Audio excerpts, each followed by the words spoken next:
마리아 스바루보바. 발음을 잘 알아야 돼요.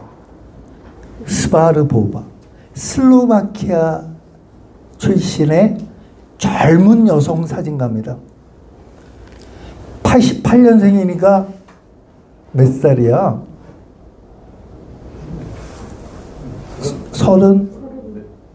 35.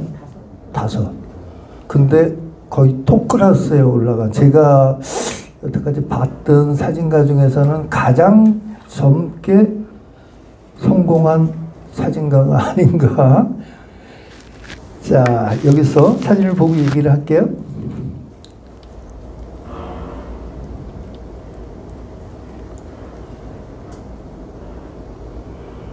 사진을 보니까 어떤 전에 봤던 사진가 생각이 살짝 나지 않나요? 누군가의 작품이 살짝 떠올리지 않으시나요?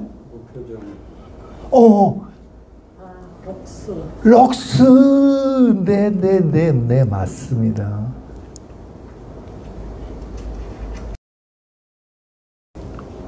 만들킹 아닌가요? 사람이에요. 사람인데 이제 그거 작전이거든요. 말씀드릴게요. 자, 이 마리아는, 그러니까 성은 너무 어려우니까 별로 친하지도 않지만 제가 굉장히 잘하는 사람처럼 이름을 부르겠습니다. 한 번도 만나본 적이 없는데, 제가 이런 말씀을 드렸죠.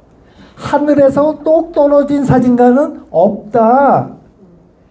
좋은 사진을 보고 내 마음이 끌리는 사진을 보고 자꾸 보고 흠모하다 보면은 내가 조금씩 닮아간다.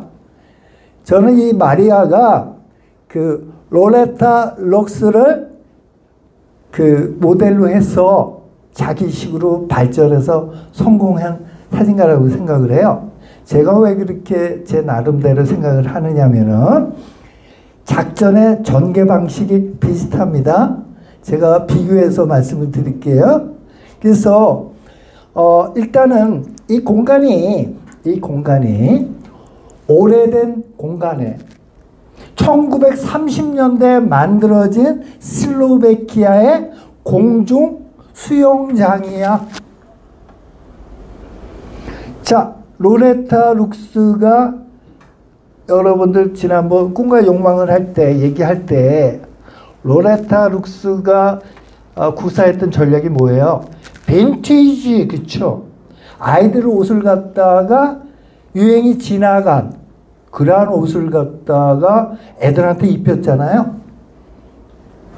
그리고 로레타 룩스가 배경으로 썼던 어떤 실내 공간들도 대부분이 시간이 축적되어 있는 약간 낡은 그러한 공간을 배경으로 썼거든요. 그래서 이 마리아는 로레타 럭스처럼 오래된 공간, 그것을 화면에 끌어놓습니다. 두 번째, 등장인물들의 포즈를 한번 살펴보세요. 어때요? 굉장히 경직되어 있죠. 수영하는 사람들의 모습이 아니에요. 냉정하고 경직되어 있는, 마치 로레타 럭스의 아이들의 포즈가 어땠어요? 애들답지 않았잖아.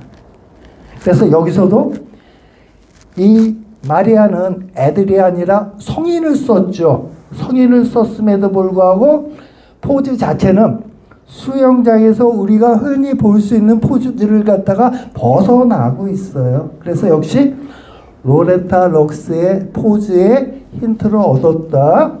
또 하나, 세 번째 요소죠. 뭘까요? 이 사진을 보면 제일 먼저 눈에 드는 거예요. 컬러.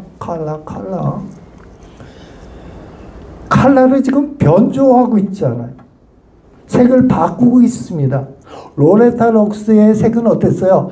바꾸는 듯, 바꾸지 않는 듯, 자세히 봐야지 이상했는데 이 마리아의 색은 어때요? 보는 순간 그냥 바로 알 정도로 강력한 색을 파스텔조이면서도 원색의 채도가 높은 그 색을 과감하게 쓰고 있어요. 그래서 그 색을 씀으로써 낡은 이 장소가 이렇게 깨끗한 장소가 아니에요. 슬로바키아라는 나라가 동국관에서 이제 풀린 지 얼마 됐는데 여기에 실제 상황은 제가 가보지는 않았지만 허름하고 낡고 그랬으리라고 생각을 합니다. 그것을 갖다가 깜쪽같이 이쁘게 새 것처럼 포토샵으로 만드는 거예요. 그래서 클래식한 좀 남루한 상태로 있는 수영장을 갖다가 과거의 건물의 공간을 갖다가 색을 통해서 약간의 포토샵을 통해서 굉장히 깔끔하고 멋진 현대의 공간으로 바꾸고 있어요. 그래서 보는 순간에 로레타 룩스를 카피했네? 온전하게 어떤 영향을 받았네? 그런 생각이 덜 날 거예요. 그쵸? 근데 자꾸 들여다보면 살짝 나는 게 그게 바로 전략이죠. 제가 지난번에 좋아하는 사진가의 그 모습을 작품에 영향을 받는 건 굉장히 긍정적이다. 한데 작품을 봤을 때 너무 한 사람의 사진가가 너무 뚜렷하게 생각나면은 그것은 좀 문제가 있을 수 있다. 그건 아류작이라고도 볼 수가 있고 약간의 카피라는 의심을 받을 수도 있다. 근데 여기서 지금 이 마리아의 경우에는 보는 순간에 바로 로레타 럭스가 바로 떠오르지는 않아요. 그렇죠?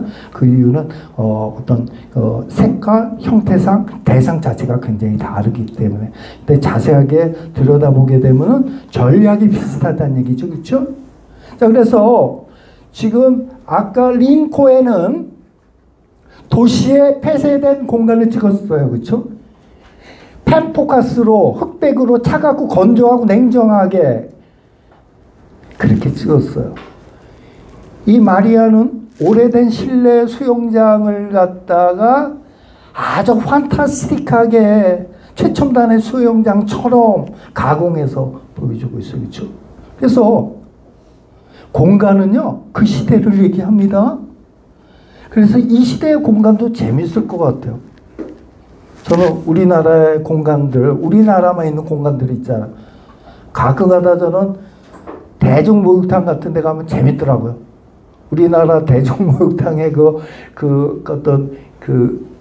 이 큰 탕, 조그맣게 있는 것들, 또 이렇게 그 거울들, 특히 찾아가면은요, 이 그림 같은 것들이 있는 목욕탕도 있어요. 이렇게 사람의 손으로 그린 그림도 있고요. 타일 같은 데 이렇게 그려진 것도 있고. 근데 그림이 무지하게 재밌어요.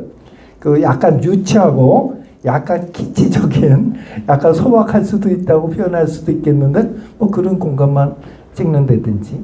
아니면 우리나라만 발달한 그런 방문화, 찜질방, 노래방, 지난번 얘기했던 멀티방, 그런 것도 재밌지 않을까. 그래서 제가 보기에는 이 친구가 또 재미난 게 여기에 수면을 갖다 거의 그 대칭으로 비치는 것을 또 강조해서 찍고 있어요. 그리고 요거는 제가 보기에는 어떻게 이렇게 똑같을 수가 있을까요? 그렇죠? 키도 그렇고 몸매도 그렇고. 그래서 요거는 포토샵으로 복사한 게 아닐까. 제가 증거는 없는데요. 제가 추측하기에는 그러지 않았을까. 근데 크게 흉될 거는 없어요. 왜? 이 사람은 디지털 작업을 하잖아요. 현실을 찍지만 현실을 그대로 보여줄 필요는 없잖아요. 내가 스트레이트 찍었다는 것을 갖다 굳이 증명할 필요는 없잖아요. 그렇죠? 현실을 통해서 현실의 아닌 세계를 보여주고 있는 거.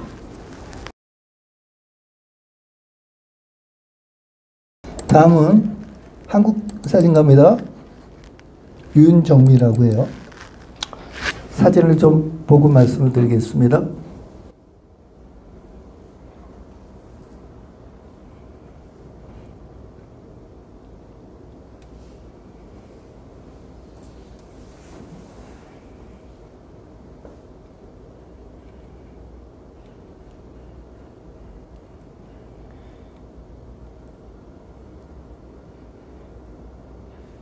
예. 자, 역시 제가 설명하지 않아도 여러분들이 바로 뭘 찍었는지 아세요? 윤정민은 이 시리즈로 국내외에서 굉장히 인정을 받은 그 시리즈입니다. 그래서 남자아이는 블루색 옷과 어떤 용품을 사용하고 또 여자아이들은 핑크, 레드 쪽의 그 색을 갖다가 선호해서 옷이든 어떤 용품이든 그 색을 쓴다. 그래서 그것은 동서양이 같이 통용이 되는 것 같아요. 남자는 블루, 여자는 핑크. 그래서 제가 한번 생각을 해봤어요. 구체적으로 제가 그 고증을 거쳐서 자료는 못 찾아봤는데 과연 남자는 블루 컬러를 선호하고 여자는 특히 아이들은 핑크 컬러를 선호하는 것이 언제부터 등장을 했는가 굉장히 궁금하더라고요. 언제부터 등장했을까요? 근대 와서지 않을까 싶어요. 왜냐면은 근대 이전에는 색 컬러 자체가 다양하게 이렇게 만드는 게 쉽지가 않았잖아요. 그렇죠? 그래서 이 화학 컬러가 만들어지면서 그 의복이나 용품에 색을 갖다가 쓰는 것이 그렇게 어렵지 않은 그러한 시대가 되면서 이렇게 된 것 같아요. 그러면서 또 한편 제가 궁금한 게 많다고 그랬잖아요. 그렇죠? 왜 남자는 블루 컬러를 선호하고 여자는 왜 핑크 컬러를 선호할까? 특히 성인보다도 아이 유년기 때 좀 궁금하더라고요. 여러분도 혹시 아세요? 왜 그렇게 남성과 여성이 소년과 소녀들의 그 어떤 취향이 색이 다른지 제가 보기에는 어떤 사회가 만들어낸 어떤 스테레오타입, 어떤 고정관념 이런 것들이 아닌가 생각을 하는데 그게 맞는지 제가 증명은 못 해드리고요. 어쨌든 네. 어릴 때는 애들이 자기가 색을 선택하지 않잖아요. 네. 그러니까 부모가 남자는 블루로 대표되는 남자 네. 네. 그러니까 이제 부모와 사회에 의해서 아이들한테 교육되어진다. 그렇죠? 네. 그러니까 제가 아까 이제 스테레오타입이라고 얘기를 했는데 그 스테레오타입이라는 게 사회가 갖고 있는 고정관념이거든요. 지금 선생님이 말씀하시는 것처럼 아이는 아직까지 색의 선택을 모를 때, 그치? 아주 어렸을 때는 이게 블루가 내가 좋은지 핑크가 좋은지 선택하기 그 이전부터 그렇죠? 부모가 너는 사내니까 블루를 입어야 돼. 너는 소녀니까 너는 여자애니까 핑크를 입어야 돼. 이런 식으로 해서 서서히 아이도 그것의 어떤 학습에 의해서 그렇죠? 네. 그럴 가능성이 제일 클 것 같아요. 그런데 이런 거는 있을 것 같습니다. 이게 한 세대쯤 좀 지난다면 이게 DNA에, 그쵸? DNA에, 그러니까 이전에는 그런 DNA가 없다가 교육과 뭐 이런 학습에 의해서 그 색을 선호하는 것들이 대를 이어서 다음 때로 넘어가고 그 다음 때 넘어가게 되면은 부모가 선택하기 이전에도 DNA에 의해서 선택되어질 수도 있지 않을까. 그래서 어쨌든 이 작가는 이렇게 찾는 게 쉽지가 않았겠죠, 그렇죠? 그걸 어렵사리 찾고 또 한눈에 보여주기 위해서 이렇게 쭉 깔아놨습니다. 그래서 이 시대의 어떤 세계 남성, 여성, 젠더와 컬러라고 하는 그러한 얘기를 하고 있습니다. 이 구성수 지난번에 제가 한번 사진을 보여드렸던 적이 있어요. 어떠한 사진인가 하면은 식물을 갖다가 표본 같은 식물을 갖다가 석회에다가 눌러서 본을 뜨고 음각을 갖다가 다시 석회를 굳혀서 양각을 만들고 걷다가 그림 채색을 하고 그걸 마지막에 사진을 찍고 왜 그러한 과정을 해야 되는지, 그렇죠? 그래서 사진 플러스 조각 플러스 그 회화의 그 세 가지. 요거 이제 초창기 작업인데 아까 제가 키치라는 말씀을 살짝 드렸어요. 키치라는 것은 뭐냐면은 다른 말로 어떤 이발소 그림이라는 그런 얘기도 하는데요. 어떤 고급 문화, 고상한 문화, 거기에 살짝 어떤 반발, 너무나 세련된 예술에 대한 반발로 나타나는 현상입니다. 그래서 부족함으로 이 좀 약간은 촌스럽고 조금은 좀 상스럽고 조금은 이렇게 좀 저렴한 듯한 이 이미지가, 이러한 색이, 이러한 형태가 그 작가가 어떤 미적으로 부족해서 세련되지 못해서 이러한 색과 형태를 추구하는 것은 아니라고 보고요. 키치의 그것은 고급 문화에 대한 반발에 의해서 나오는 현상이에요. 그래서 일부러 보색을 사용한다든지 또 어떤 조화가 이루어지지 않게 어떤 충돌을 좀 강조하기 위해서. 그래서 이발소 그림 보면은 저는 기억나요. 어렸을 때 이발소에 가면 그림이 있었고, 그리고 최근에는 잘 못 봤는데 대중버스 있죠. 그런 거 버스 타도 이렇게 그 오늘도 뭐 무사히 뭐 이래가지고 기사님 옆에 이렇게 그림 같은 거 이런 거 있었어요. 그게 이제 보편적인 그 키치의 모습이라고들 얘기를 하거든요. 그래서 이 친구 구성수의 작품의 이 시리즈는 초창기 작업입니다. 그리고 지난번 그 식물을 갖다가 그 이렇게 석고를 떠가지고 채색하고 그것은요, 그 굉장히 좀 인정을 받았던 작품이에요. 제가 작가를 얘기를 할 때 이 사람이 어느 정도 대단한 사람이냐 아니면 이 사람의 그 뭐 너무 신인이냐 이런 얘기를 구체적으로 말씀을 안 드리는데, 왜냐면 여러분들이 좀 작품만 보고 평가를 해야지 그런 그 어떤 객관적으로 좀 볼 수 있지 않을까 싶어서, 구성수는 그 아까 말씀드렸던 그 식물 표본 같은 거, 그거가 박연숙 화랑이라고 유명한 화랑입니다. 미술적 화랑에서 거기서 전시했던. 아파트 정원을 찍고 있습니다.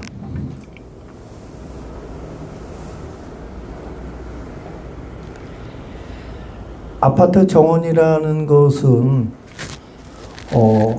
협소한 공간이에요. 그렇죠?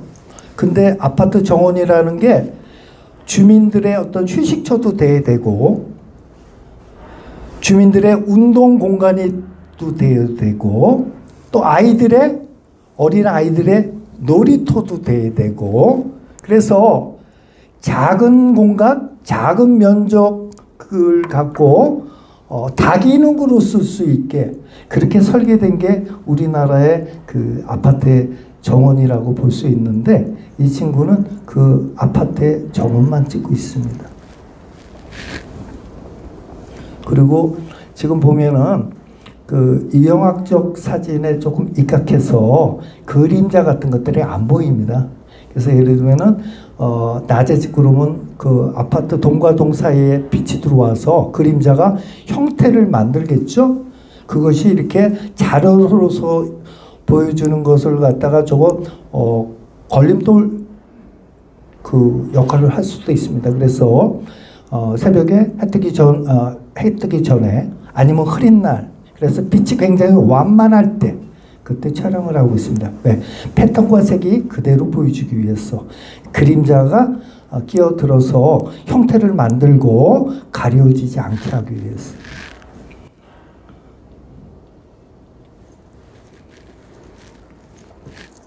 이걸로 뉴욕에서 개인전도 했던 걸로 알고 있습니다.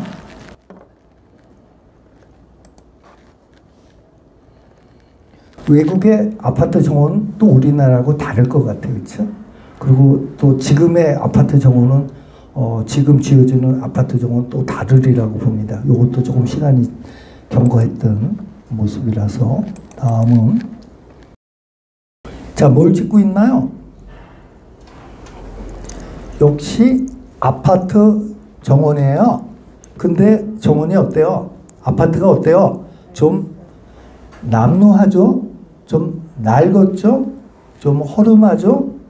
또 좀 더러운 듯한 그런 느낌도 들고. 그래서 자, 좀 너무 평범하지 않을까요? 그렇죠?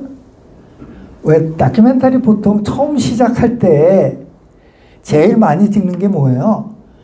약간 그 시간이 축적되어 있는 달동네 같은데 많이 찍고, 그리고 또 이런 그런 하여튼 좀 시간이 축적되어 있는 공간과 어떤 그 풍경들을 많이 찍습니다. 근데 요거는 자 뭘까요? 여기도 비밀이 숨겨져 있겠죠?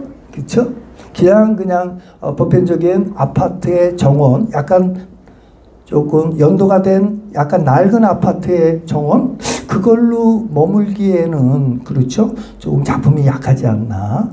자, 여기에 어떤 비밀이 숨겨져 있을까요? 정반대로 생각하면 돼요.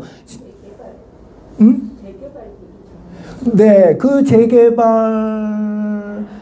재개발 정도로 재개발되기 직전의 아파트? 자, 그러면은 조금 반전이 됩니다. 그죠? 낡은 아파트인데 재개발. 그거보다 더 임팩트가 큰 컨셉이 있으면 더 재밌지 않을까? 재개발 중에서 그냥 보편적인 재개발이 아니라 지난번에 여러분들 기억하세요? 응? 어떻게? 강제철거. 아픔을 갖고 있는. 그래서 여기에 허름한 이 정원이 여기 사는 사람들의 애환이 담겨져 있는 거, 그렇지? 네. 맞았다고 해드리고 싶은데요. 그거보다 조금 더 개념이 좀 더 재밌는, 그것도 좀 이렇게 조금 더 이렇게 당연한, 그쵸? 생각할 수 있는 당연한 다큐멘터리의 그거지 않을까? 자, 지난번에 여러분들 기억하세요? 제가 잡초라는 시리즈 보여드렸죠? 우리나라 권력의 공간들. 청와대, 여의도 국회의사당, 여의도 승모공교회, 국회의사당, 삼성 본사, 대한민국의 권력이 갖고 있는 그 장소에서 채집한 잡초. 가장 힘을 갖고 있는 대상과 가장 힘없는 존재의 만남. 그러면 이건 뭘까? 응? 임대아파트? 좀 극단적으로. 자, 어때요? 싸다? 저렴하다? 정반대. 극과 극이 만난다. 충돌한다. 뭘까요? 대한민국에서 땅값이 제일 비싼 아파트예요. 네. 이 아파트가 이 평당 단가가 제일 비싼 아파트야. 개포동 주공 아파트. 그래서 아까 말씀하셨던 것처럼 철거 직전에 이런 거보다는 지금 왜냐면 시각적으로 보이는 건 어때요? 굉장히 낡고 오래된 진짜 싸구려 같은, 진짜 얼마 안 할 것 같은 아파트인데 아이러니컬하게 이게 그 강남 중에서도 제일 노른자라고 얘기하는 개포동, 거기에서 있는 모습이란 얘기죠. 그래서 그 개포동 주공 아파트라는 얘기가 없다면 전국에서 아파트 평당 단가가 가장 높았던, 모르겠어요. 지금은 이제 재개발이 돼서 들어갔는지. 극과 극이 만나는 것이죠. 극과 극이.